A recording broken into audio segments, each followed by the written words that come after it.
बिस्मिल्लाहिर्रहमानिर्रहीम। अस्सलाम वालेकुम दोस्तों, अमरीकियों को पता भी न था कि वो खरबों डॉलर लगा के जनाब मोहम्मद मुस्तफ़ा सल्लल्लाहु अलैहि वसल्लम के एक मोजिज़े को आज की दुनिया पर सच साबित करने जा रहे हैं। नबी करीम सल्लल्लाहु अलैहि वसल्लम का वो मोजिज़ा कौन सा था जिस पर अनजाने में गैर मुस्लिमों ने इतना खर्चा किया? ईमान अफरोज वाक़या। मजीद तफसीलात में जाने से कबल इस वीडियो को लाइक कीजिए।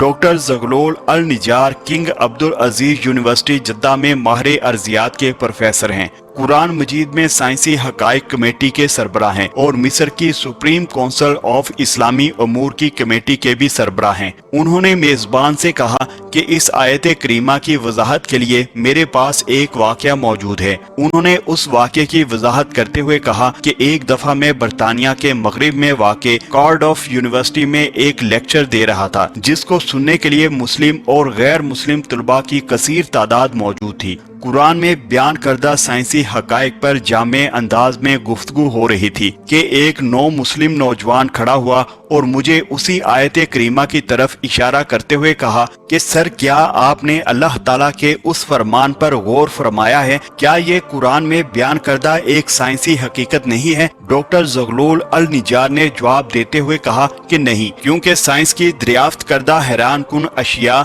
या वाकयात की तशरीह साइंस के जरिए ही की जा सकती है, मगर मौजज़ा एक माकूफुल फितरत शय है जिसको हम साइंसी उसूलों से साबित नहीं कर सकते। चांद का दो टुकड़े होना एक मौजज़ा था जिसको अल्लाह ताला ने नबूवत मुहम्मदी सल्लल्लाहु अलैहि वसल्लम की सच्चाई के लिए बतौर दलील दिखाया। हकीकी मौजज़ात उन लोगों के लिए कतई तौर पर सच्चाई की दलील होते हैं जो उनका मुशाहिदा करते हैं। हम इसको इसलिए मौजज़ा तस्लीम करते हैं क्योंकि इसका जिक्र कुरान और हदीस में मौजूद है। अगर ये जिक्र कुरान और हदीस में मौजूद ना हो तो हम इस जमाने के लोग इसको मौजूदा तस्लीम ना करते। अलावा अजी हमारा इस पर भी ईमान है कि अल्लाह हर चीज पर कुदरत रखता है। फिर उन्होंने चांद के दो टुकड़े होने के वाकया को बयान करते हुए कहा कि अहदीस के मुताबिक हिजरत से 5 साल कबल कुरैश के कुछ लोग हुजूर सल्लल्लाहु अलैहि वसल्लम के पास आए और उन्होंने कहा कि अगर आप वाकई अल्लाह के सच्चे नबी हैं तो हमें कोई मौजज़ा दिखाएं।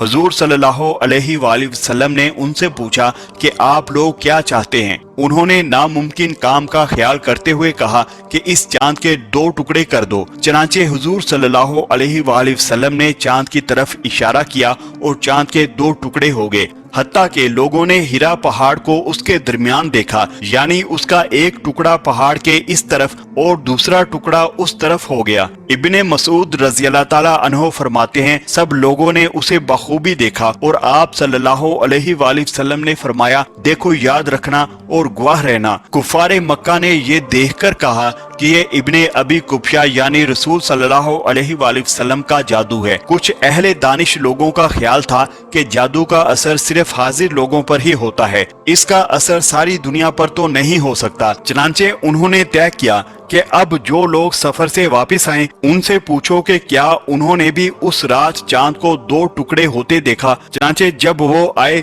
उनसे पूछा, उन्होंने भी इसकी तस्दीक की कि हाँ, फलां शब हमने चांद के 2 टुकड़े होते देखे। कुफार के मजमा ने ये तय किया था कि अगर बाहर के लोग आकर यही कहें तो हुजूर सल्लल्लाहु अलैहि वसल्लम की सच्चाई में कोई शक नहीं। अब जो कोई बाहर से आया, जब कभी आया, जिस तरफ से आया, हर एक ने उसकी शहादत दी कि हमने अपनी आंखों से देखा है। इस शहादत के बावजूद कुछ लोगों ने इस मौजिज़े का यकीन कर लिया, मगर कुफार की अक्सरियत फिर भी इनकार पर अड़ी रही। इसी दौरान एक बरतानवी मुस्लिम नौजवान खड़ा हुआ और अपना तारुफ कराते हुए कहा कि मेरा नाम दाऊद मूसा पेटकॉक है, मैं इस्लामी पार्टी बरतानिया का सदर हूँ। वो अपनी बात जारी रखते हुए बोला कि सर, अगर आप इजाजत दें तो इस मौजू के मुतल्लिक मैं भी कुछ अर्ज करना चाहता हूँ। मैंने कहा कि ठीक है, तुम बात कर सकते हो। उसने अपनी बात को आगे बढ़ाते हुए कहा कि इस्लाम कबूल करने से पहले جب میں مختلف مذاہب کی تحقیق کر رہا تھا،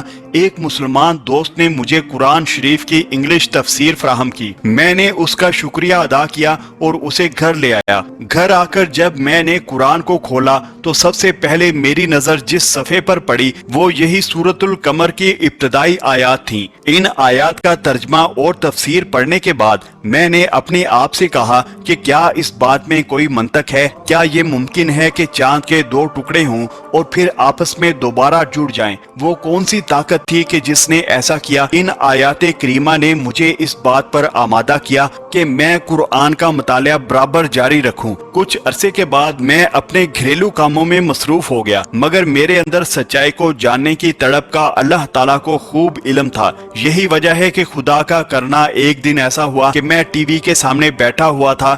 ٹی وی پر ایک باہمی مذاکرے کا پروگرام چل رہا تھا جس میں ایک میزبان کے ساتھ 3 امریکی ماہرین فلکیات بیٹھے ہوئے تھے۔ ٹی وی شو کا میزبان سائنسدانوں پر الزامات لگا رہا تھا کہ اس وقت جب کہ زمین پر بھوک، افلاس، بیماری اور جاہلیت نے ڈیرے ڈالے ہوئے ہیں، آپ لوگ بے مقصد خلا میں دورے کرتے پھر رہے ہیں۔ جتنا روپیہ آپ ان کاموں پر خرچ کر رہے ہیں وہ اگر زمین پر خرچ کیا جائے تو کچھ اچھے منصوبے بنا کر لوگوں کی حالت کو بہتر بنایا جا سکتا ہے۔ بحث میں حصہ لیتے ہوئے اور اپنے کام کا دفاع کرتے ہوئے ان تینوں سائنسدانوں کا کہنا تھا کہ یہ خلائی ٹیکنالوجی زندگی کے مختلف شعبوں، ادویات، صنعت اور زراعت کو وسیع پیمانے پر ترقی دینے میں استعمال ہوتی ہے۔ انہوں نے کہا کہ ہم سرمایہ کو ضائع نہیں کر رہے بلکہ اس سے انتہائی جدید ٹیکنالوجی کو فروغ دینے میں مدد مل رہی ہے۔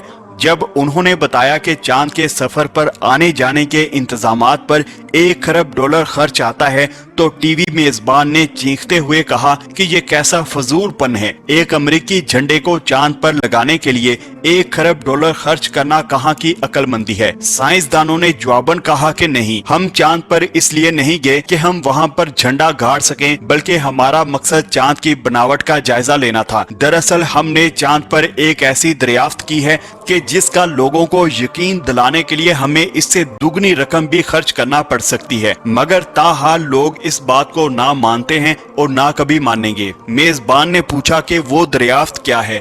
انہوں نے جواب دیتے ہوئے کہا کہ ایک دن چاند کے 2 ٹکڑے ہوئے تھے اور پھر یہ دوبارہ آپس میں مل گئے۔ میزبان نے پوچھا کہ آپ نے یہ چیز کس طرح محسوس کی؟ انہوں نے کہا کہ ہم نے تبدیل شدہ چٹانوں کی ایک ایسی پٹی وہاں دیکھی ہے جس نے چاند کو اس کی سطح سے مرکز تک اور پھر مرکز سے اس کی دوسری سطح تک کو کاٹا ہوا ہے۔ انہوں نے مزید کہا کہ ہم نے اس بات کا تذکرہ ارضیاتی ماہرین سے بھی کیا ہے۔ ان کی رائے کے مطابق ایسا ہرگز اس وقت تک نہیں ہو سکتا کہ کسی دن چاند کے 2 ٹکڑے ہوئے ہوں اور پھر دوبارہ آپس میں جڑ بھی گئے ہوں۔ برطانوی مسلم نوجوان نے بتایا کہ جب میں نے یہ گفتگو سنی تو اپنی کرسی سے اچھل پڑا اور بے ساختہ میرے منہ سے نکلا کہ اللہ نے امریکیوں کو اس کام کے لیے تیار کیا کہ وہ کھربوں ڈالر لگا کے مسلمانوں کے معجزے کو ثابت کریں۔ وہ معجزہ کہ جس کا ظہور آج سے 1400 سال قبل مسلمانوں کے پیغمبر صلی اللہ علیہ وآلہ وسلم کے ہاتھوں ہوا۔ میں نے سوچا کہ اس مذہب کو ضرور سچا ہونا چاہیے۔ میں نے قرآن پاک کو کھولا اور سورۃ القمر کو پھر پڑھا۔ در حقیقت یہی صورت میرے اسلام میں داخلے کا سبب بنی۔ دوستو، اگر آپ کو ہماری یہ کاوش پسند آئی ہے تو اس ویڈیو کو فیس بک، ٹویٹر اور واٹس ایپ پر دوسرے لوگوں کے ساتھ شیئر ضرور کیجیے اور کمنٹ سیکشن میں اپنی قیمتی آراء سے آگاہ ضرور کیجیے گا۔ شکریہ، اللہ حافظ۔